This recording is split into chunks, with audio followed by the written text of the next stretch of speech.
we all understand the type of climate that we're dealing with. We're dealing with multiple offer situations. I'd love to know sort of what's your why? What makes you tick? Why are you so successful? Have a dialogue with your lawyer. Have a dialogue with your agent. Both sort of passionate about sort of what we do. Again, vet your agent to make sure that they're experienced and they're local. I like that idea. No excuse to miss it on Saturdays from 8 to 9. That's right. WBZ. And now, the show that gives you the latest and most relevant housing market news. Real Estate Radio Boston with financial expert Rick Shearer and legal professional Ali Alavi.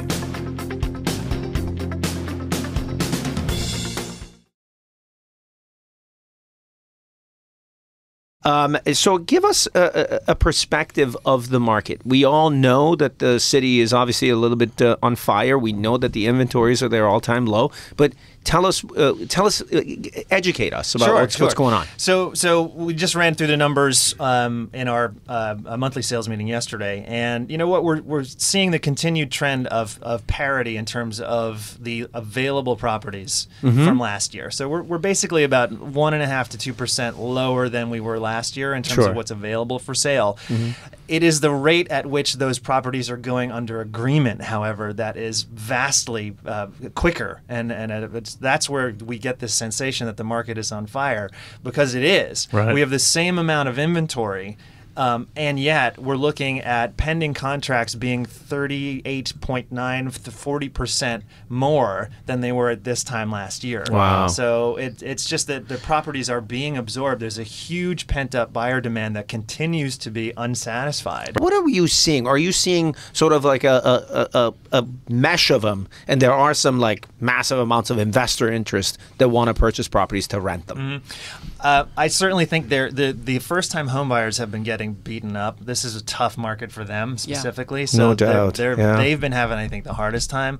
What we're seeing a lot of are the empty nesters coming back into the city. They're buying an additional property and not necessarily needing to sell their other one, which of course then creates more inventory issues. Right. So this is the thing that may be sort of underlying some of what's driving the market, is that in a more balanced market, you get people who sell and buy. I would be so curious as to finding out what are sort of the culprit towns that people are sort of downsizing and wanting to come into the city. Is it sort of focused to particular towns, or is it just a systemic thing of people, the population sort of growing old, they want to get closer to the medical facilities, lesser commute, not necessarily depending on having a car, so on and so forth? I'm just curious. What do you think, Lisa? Wellesley, Weston, the closer suburbs, not to be closer to medical facilities, to be closer to restaurants and shows and walkability. People want amenities.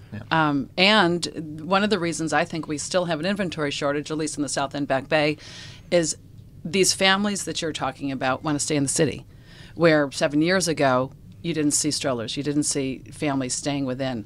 And they are. And they're staying past 2 kids. So it's difficult to kind of navigate that. They don't want to go out and live a suburban life.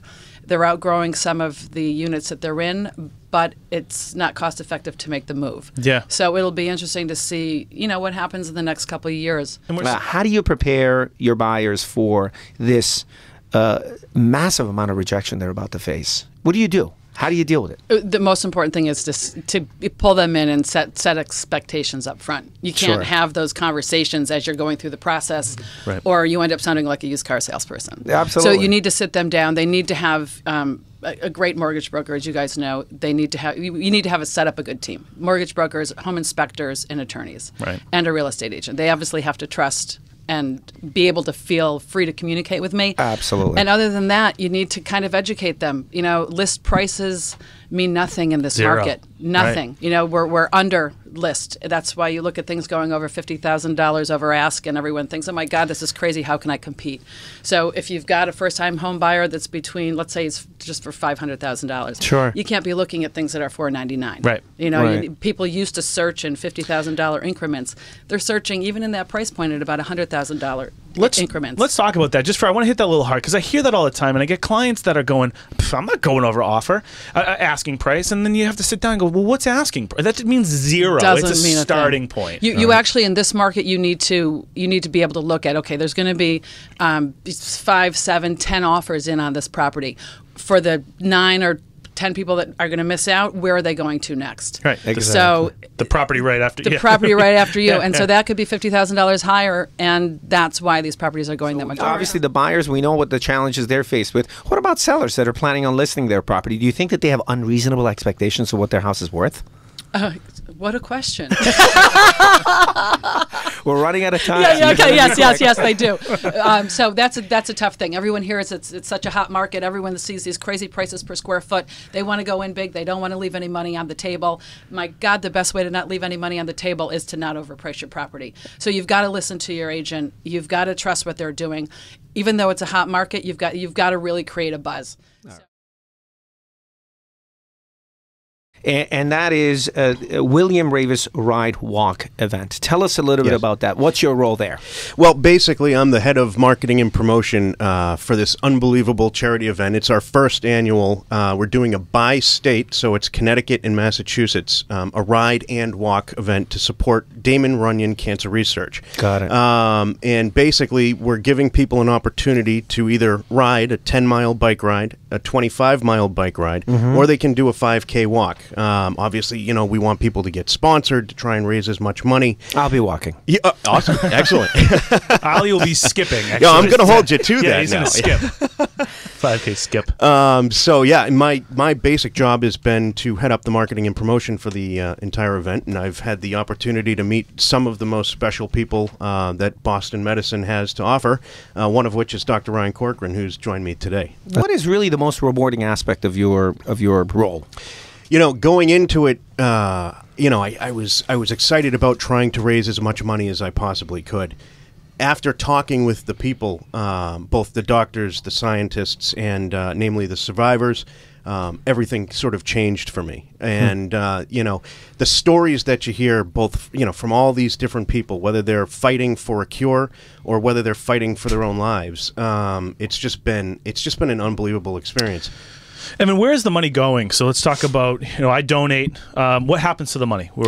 Well, every single penny that we raise goes directly to the Damon Runyon Cancer Research Foundation. No, I mean, I want to put this in perspective because there's a lot of sort of organizations and foundations where a portion, a fraction of the dollar sort of goes towards their cause. That's right. What you're highlighting here is that 100% of the individual's donation will go to the foundation for this particular cause. Absolutely every single penny, That's which is why unique. it's so important, Yeah. you know. And it's specifically for breakthrough technologies in cancer research. And, you know, Dr. Corcoran can elaborate on sort of the things, you know, the things that he's doing. But that it's just such an important cause that we really feel strong. Dr. Corcoran, can you just tell us a little bit about your role in this and what Mass General is doing, their Cancer Research Center, and give us a little background on yourself. Sure. So I'm a gastrointestinal oncologist at the Massachusetts General Hospital Cancer Center, which means I focus on tumors of the digestive tract, so colon cancer, pancreatic cancer, stomach and esophageal cancer. I am involved both in developing and running early phase clinical trials of new therapies for these diseases, but also I run a research laboratory at the MGH Cancer Center, and I was very fortunate to receive support from the Damon Runyon Cancer Research Foundation, which has made a lot of this research possible. Really? So the money that we're donating here gets funneled in to allow you to get in front of this early research and try to find a cure for all this stuff. Yeah, absolutely. And the Damon Runyon Cancer Research Foundation is dedicated to identifying researchers, often younger researchers like me, just starting their independent careers, and really provide support at a very critical time to actually go out and to really contribute to the field at this early stage. And that's really been a... You've done this for many years. You know, just for the listeners' benefit, I come from a science background. I think we shared that during the break. I personally know how difficult it is to set sail on this particular venture, and yeah, my hat's off to you. Last segment, my hat's off was to them. But in terms of the dedication that you've shown to this particular field, do you think that overall, in the field that you're in, and the advances that have been made in this particular research, has impacted the quality of care that the patients are receiving? Absolutely. I think the research that we try and do, as well as many of our colleagues and collaborators, has really, I think, over the last several years, really changed how we approach the treatment of cancer. And so a lot of the research that I focus on, including the work supported by Damon Runyon, focuses on the concept of personalized cancer medicine. And the goal here is to really move away from a system where all patients with a certain tumor type, such as colon cancer, receive the same generalized chemotherapy. And what we've learned in recent years is that every patient's cancer is a little different. Every patient's cancer has a very complex mix of mutations that have arisen over the development of that cancer. And by actually approaching each individual patient separately and identifying the particular mutations driving that patient's cancer, we can actually use targeted drugs that block the action of those mutated genes to reverse those signals that the tumor is dependent upon for growth and survival. And in many cases here, by finding these targets and developing these therapies, we can get very dramatic tumor responses.